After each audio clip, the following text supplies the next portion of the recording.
The single biggest thing that America has right now going against it is that we have 4 or 5 companies, Facebook, Apple, Amazon, Microsoft, Google, that sucks up the enormity and the overwhelming majority of all talented technical human capital. Because if you are a smart young kid, a guy or girl graduating from a college, and you know how to code, or how to do something unique, how do you turn around to your family and say, I'm going to go and work at this startup for 80 grand a year, or this nonprofit or something else, versus going and getting paid $1 million a year at one of these big companies? It's really impossible, right? I mean, I don't know your situation, but when I graduated, that was the biggest sword of Damocles over my neck, was the student debt that I had. And so, but when they go there, what products are they working on? This is unfettered free agentism. Imagine that you had a professional sports league where there was no salary cap. What would you do? You would go and hire, and you would sign every single great player, stick them on the bench. You'd be guaranteed to win a championship. You'd be a monopolistic championship winner year in, year out. You're saying that they get paid to do nothing? Because when you say the bench, that's what I thought of. Yeah. No. That is the exact explicit strategy. Absolutely. So this is why I think, again, we have to find market-driven solutions. We have to find a way to use technology to build successful for-profit companies, because we have to convince all these people that are frankly withering and dying on the vine at these companies that they should be working at these young dynamic businesses. This is the forward bleeding edge. Like, if you think about what happened in 1969, right? The Apollo project was the pinnacle of innovation in America. But what did you really have in that moment? What you had was an extremely diverse ecosystem where you had a public-private partnership.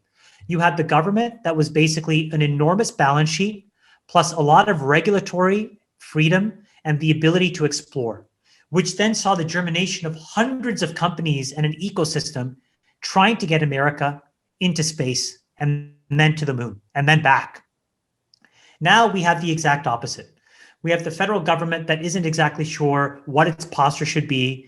They work with an incredibly dated set of laws, from antitrust to otherwise, Section 230 and otherwise.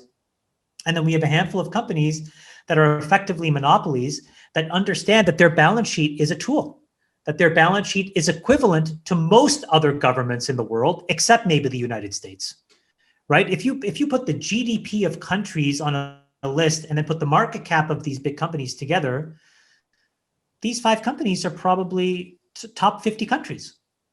Sure. Right. And so, yeah, you can greenmail people. You can basically work on all kinds of nonsense and random stuff. And as a result, innovation slows down. Progress slows down. As a result, wage growth slows down. As a result, people's frustrations grow. And then they point to capitalism, except really, again, what it is a bunch of financialization on one side and greenmail and hostage taking on the other, that have basically trapped a whole cohort of young people in working on the things that really matter.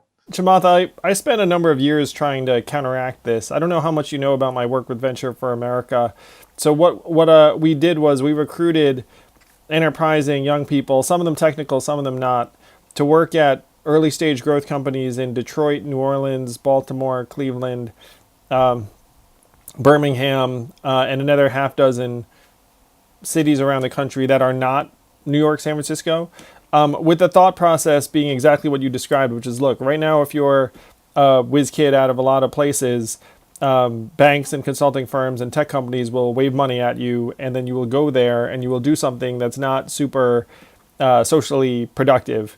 And so wouldn't you rather start a business in a place, or help a business grow in a place that could use the talent, could use the energy, could use the help? I spent 6.5 years running a nonprofit that did this and has done this for, at this point, hundreds, maybe thousands of young people. And I saw the market forces you're describing in action, where if you're a really bright kid out of Penn and you go to a startup in New Orleans, and then you see your friends getting paid 6 figures if it's a bank, maybe more if it's, certain tech firms, and you look up, you're like, oh my gosh, like, what's going on? Am I missing out because I'm here in New Orleans working for, a certain amount of money? It's a very difficult landscape. Venture for America had a degree of of success, but also I realized the enormity of the problem. There was a tweet during the middle of the pandemic where some guy was like, he was an employee at Google and then had pretended to quit and got a job at Facebook and then was being paid by both. And because they're working It's like from part home, of like a nobody Silicon knows. Valley episode. It's like out of Silicon Valley or Office Space, and you think this is an absolute fucking joke. And meanwhile, the Earth is burning to the ground. We can't even figure out how to like do anything except distribute burritos by cars to people. I mean, it's kind of crazy.